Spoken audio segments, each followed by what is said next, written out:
your brushes clean is important to their longevity. I've had these for over 20 years, and though their handles are a little the worse for wear, their bristles are still as good as new.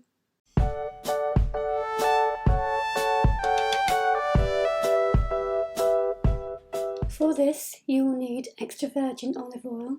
You can also use baby oil, some paper towels, and some dish soap.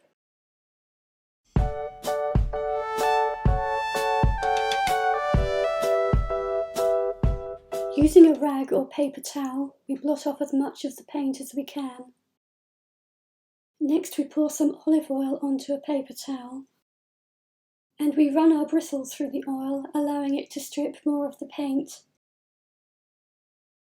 Don't dab or splay out the bristles, as this can deform them, and don't pull on the bristles, as this can loosen them and pull them out. To avoid damage to your brushes, clean them using the same motion you would use to paint with.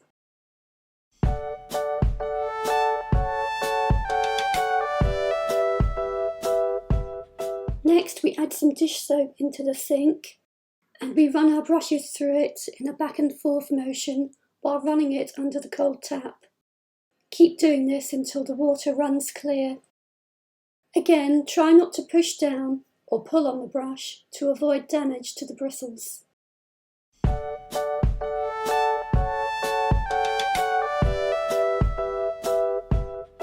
Using a cloth or paper towel, squeeze out the excess water.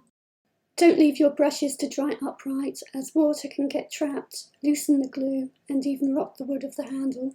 And don't dry them upside down, as this can bend the bristles out of shape. It is best to lay brushes out with the handles slightly raised. This will help the bristles keep their shape, as well as allowing any excess water to seep out. You may wish to turn your brushes occasionally to help them air and to loosen any trapped water. When the brushes are completely dry, you will have clean and supple bristles.